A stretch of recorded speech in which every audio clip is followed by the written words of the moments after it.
Hey YouTube, it's Valerie with Money Mindset Coach, and I'm hoping to do just a short video here.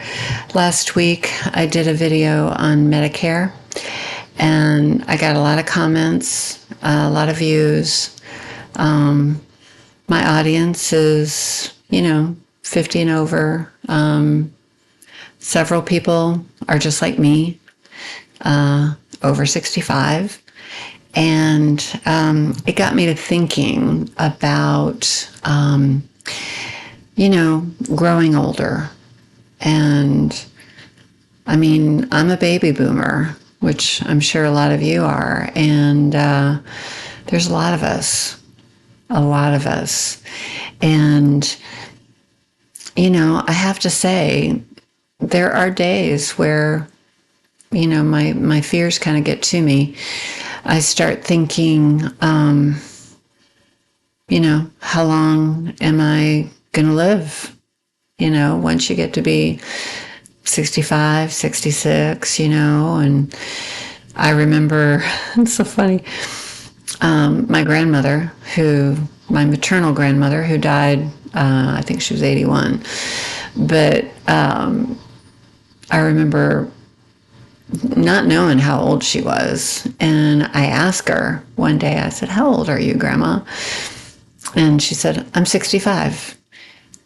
And in my mind, she never got older than 65. She was just 65 for the rest of her life to me. And she passed away at 81. And, but you start to think, you start to wonder, how long is this life going to be? My brother passed away 5 years ago, and he was 65. And it was kind of traumatic for me when I turned 65, because that's how old he was when he passed away. And the thing is my mom was 84. My dad was 86 or 87, and I tended to think in my head, because my parents lived to be into their 80s, that me and my two brothers and my sister would do that too. And it shook me. It shook me when he passed away at 65. I would have never thought in a million years that I'd be sitting here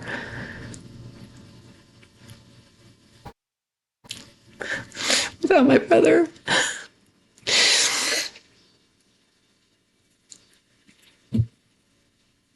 Wasn't going to get emotional.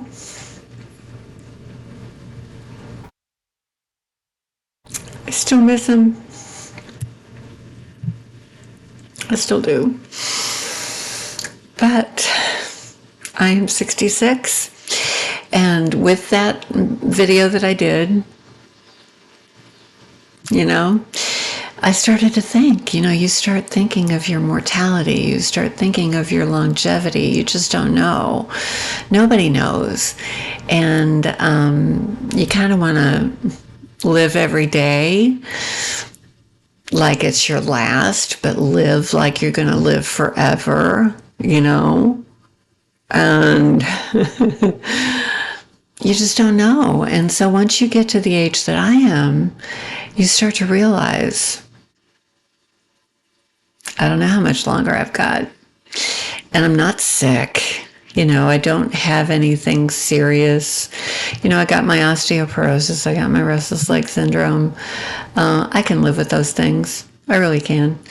But I don't have anything that's life-threatening to me. And, life can throw you a curveball. And so, yeah, I have concerns. I'm thinking, I could get sick. I've had friends that have had cancer. My parents had cancer. Both of them did at one point in time. But it's my Fresca. But I just want to talk about what we can do proactively to live longer. And number one is what you eat. Because, as an adult, we are totally in control of what we eat and what we drink and how much we eat and how much we drink. We're in control of that. There's nobody twisting our arm, making us eat something we don't want to. There's nobody depriving us of anything. It's up to us. So what we and that saying is you are what you eat. It's pretty true. And so we can, decide what we put in our bodies, good or bad. And, the fruit, the vegetables, the, eggs, moderation of what you're eating. I went to the store last night and I got watermelon, baby spinach, bananas, watermelon, baby spinach, bananas, strawberries, and frozen strawberries. But yeah, I do have ice cream in the freezer. I have ice cream every night. I read Dick Van Dyke's book, and the guy's in his 90s when he wrote the book. He's 98 now. He has ice cream every night. In moderation. That's the big thing. That's the big thing. You cannot deprive yourself of the things that you like. You just have to eat them in moderation and not eat too much of them, not drink too much. I mean, alcohol, I really don't have a problem with it, but, they basically say that a woman should have 1 drink a day. A man should have 2. That's not going too far, and it's not too much. And so, that's what I do. But eating and drinking, that is totally up to us as adults, what we eat and what we put in our mouths and what we put in our bodies. Number 2, exercise, moving, walking, not sitting. Sitting is the new smoking. There aren't too many people out there that smoke anymore. There are still some, but with all the places, restaurants and everything that you cannot smoke anymore, which thank God that happened. Because I remember as a kid, my parents smoked until I was 7 years old. And I just had to live with this smoke everywhere. Your parents were smoking. You went into the restaurant, everybody was smoking. You went, probably the only place you could probably get away from it was when you were in church. There wasn't anybody smoking in church. That was the only place. And school. Couldn't smoke in school. But you just lived with it. So thank God we are not taking in, say, secondhand smoke like we used to. Oh my gosh, thank God for that. But sitting is the new smoking. That tells you how bad it is. You need to get up. You need to move around. If you have stairs in your house, that's a good thing. Go up and down those stairs. There is something that happens with your body when you're going up and down stairs, whether you're going up or you're going down. There's something physical that is happening that is different than just regular walking. There's climbing. Climb stairs. I guess you could put that word on it. But stairs are not bad. And in my house, I have stairs. I come in my garage because my garage is a side entry. It is underneath my house. So I pull into my garage. If I go in, I go into my basement from my garage. I have to go up the basement stairs. If I go up the deck, I've got stairs up to the deck. Stairs. I have stairs. I'm at the top of a hill. So my street is even up higher than my house. So I've got stairs that come down from the street to my house. I have stairs everywhere. And when I moved into this house and I was 61, I thought about that. I thought, wow, there's a lot of stairs here. But stairs are not bad. They make you exercise. But walking is important too. If you have a dog, take your dog for a walk. My boyfriend, he's got a fenced yard. When I'm at his house, my dog runs out in the backyard, runs around, has a great time. He has had dogs. They all had the fenced yard. He did not walk any of them. He doesn't like to walk dogs. He'd rather have them go out in the backyard and run around. I think both are fun. But one gives the dog owner exercise, and that's walking your dog. So I get up in the morning, the first thing I do, I go out, I walk up the stairs to my street and go all the way around, which is long because I've got woods on two sides. I've got a big hill to come up to get back to my house. It's a workout. It is a workout. When I mow my grass, it is a workout because my yard is hilly. That's exercise too. You have to look at everything that you do. It's not the exercise program. It's not going to the gym. It's not that so much. It's being active, moving. And there was some story, and I don't even remember where I heard it, but there was a woman who was sitting a lot. And her doctor, I think it was her doctor, he said to her, he said, you need to move. You need to get up and walk. You need to get some steps every day. And what he told her is he says, get up, walk.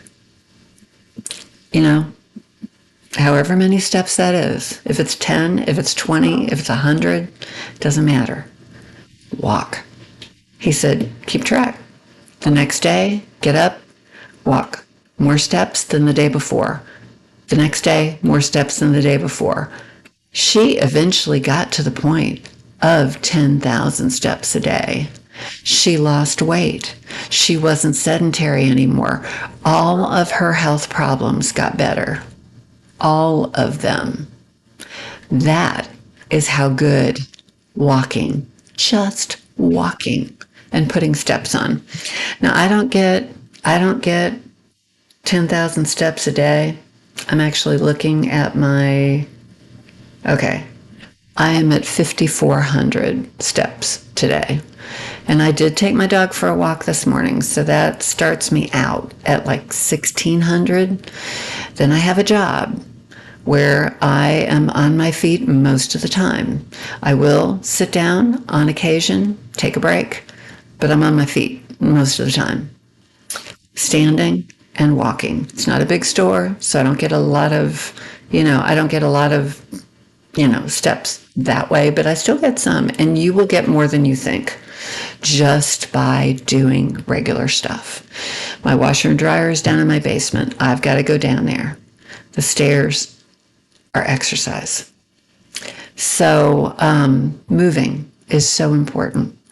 The other thing is, I think, getting out of the house. Maybe you're retired. Maybe you're not working anymore.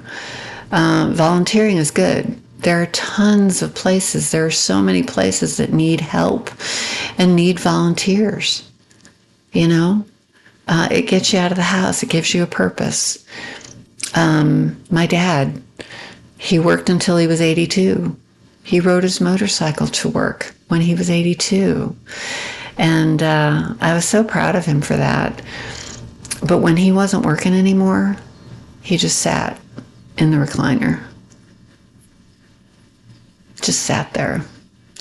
And then my mom passed away. That was even worse. And he had Parkinson's disease. And then he went into a nursing home. And he couldn't walk anymore. It was awful. It was awful to see. But you know what I figured out in the 2 years that I visited my dad, because he lived 3 hours north. And so I put average of 1,200 miles on my car every month to go see him. And basically, what I realized about people in nursing homes is that they didn't have a purpose anymore. They were the ones that were needing the help. They weren't helping anybody else. And when you are the one that needs all the help, you kind of lose your purpose. You start to question, why are you here? You know? And I know that happened to my dad. But my grandmother, his mother, lived to be 95. And she was in a nursing home. I don't even know how long she was in a nursing home down in Florida, but she had a wonderful green thumb. I mean, I wish that I would have learned a lot about horticulture and all that.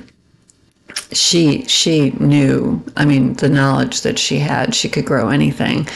But I wasn't interested in that at the time. So I just didn't know. I didn't know to ask the questions, and I wish that I did. But she was in a nursing home for, I don't know, a few years. I'm not even sure how long she was there, but she took care of the plants in the nursing home. That was her purpose. She had something to do. She got up in the morning and she had something to do. That's the thing that is so important. You got to have something to do. You got to feel like it matters that you're here in this world, you know? It makes me think of Laura Ingalls Wilder. I mean, she didn't start writing her books, which I read over and over and over again. And in my bookcase over here, I have every one of them. She didn't publish her first book until she was mid-60s, like my age. She hadn't even, I mean, that was when her career started, right, as an author of books. I mean, a lot of people, and I mean, that was way back to where I'm sure women were, you know, it wasn't as easy for them to become authors and be published and everything as it is now. That was probably a little bit harder back then, but she did it. And there's lots of stories of people who have done things later in life. You don't have to think that life is over. And those are the people that thrive, are the people that have a purpose. They volunteer, they do something. Right now, I mean, I have a job that I work 2, sometimes 3 days a week. Love the job, meet the most interesting people, and I positively love it. And 3 days is like perfect for me. I absolutely love 3 days. It's not too much, not too little. Yeah. It gives me the time to do the other things that I have to do because I have a house to take care of. I got my dog. I have my boyfriend. I have my grandchildren, which brings me to grandchildren. If any of you out there are fortunate enough to have grandchildren, it's the greatest thing in the whole world. Absolutely the greatest thing in the world. And I am very blessed to have grandchildren. My boyfriend has, he has 1, 2, 3, 4, 5, 6, 7, 8. He has 8 grandchildren. And I have 3. So between the two of us, we have a lot of children in our lives. And the youngest ones are both 2, a girl and a boy. My grandson, his granddaughter. And it's just a joy. It is a joy to have these kids, to listen to what they have to say, to see some of the things that they do. It's like seeing your children grow all over again, but you don't have to raise them. You don't have to, you don't have to financially support them. You can just enjoy them. And it's the most wonderful thing in the whole world. So grandchildren will keep you young. My oldest grandchild is 16. So I've been a grandmother for, well, I was 49 and I turned 50 a few months later. It's been the greatest joy of my life. Absolutely the greatest joy of my life. So, volunteering, working a couple days at a job that you enjoy, that gets you out there, talking to people, making some money, it's a wonderful, wonderful thing. My dad, when he quit working at 82, he just sat in the recliner all day and watched TV. He didn't have any hobbies. I had a neighbor where I lived before here, and he was 68 when I moved in. Yeah, because he was 18 years older than me, so I was 50. He was amazing. His yard was beautiful. He didn't have a garden, but he had flowers. His yard was positively beautiful. He was a woodworker. He was always doing a woodworking project for his church.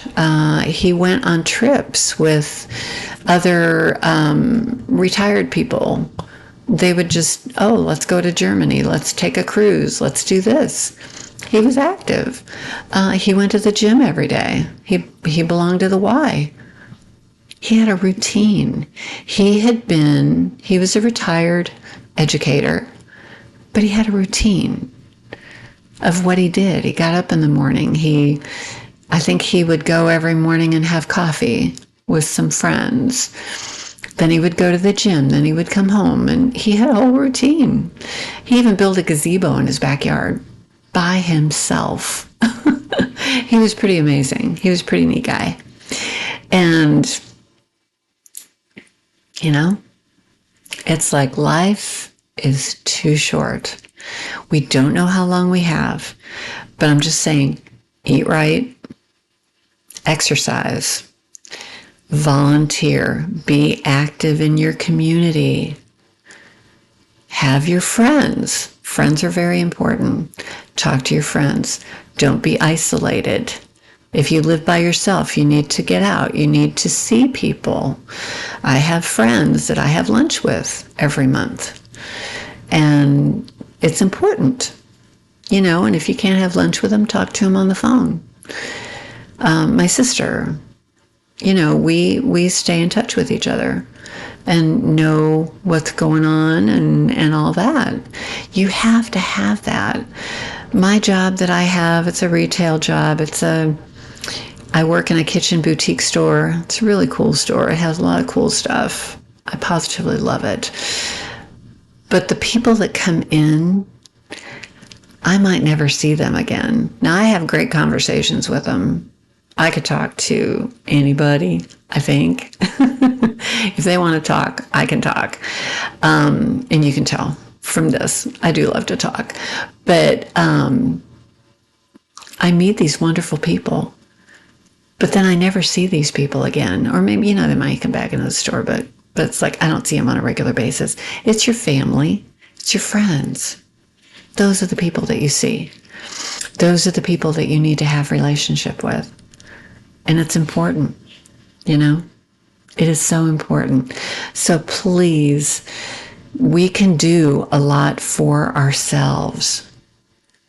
We don't have to sit and be lonely, do nothing, and just,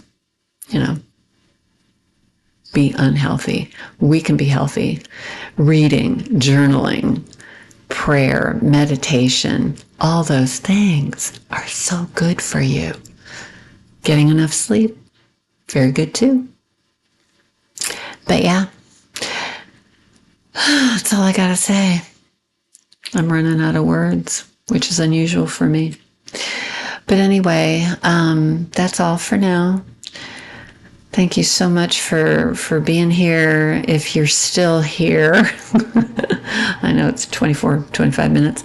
You know, hit the like button, subscribe, give me a comment. You know, how are you staying active in your later years? How are you doing that? Are you working part-time? What do you do for your job? Do you go on trips? You know, let me know. I would love to hear how you're staying active and you're staying healthy. You know, I think it could be a really good conversation. So anyway, until next time, use it up, wear it out, make it do without. Till next time, bye.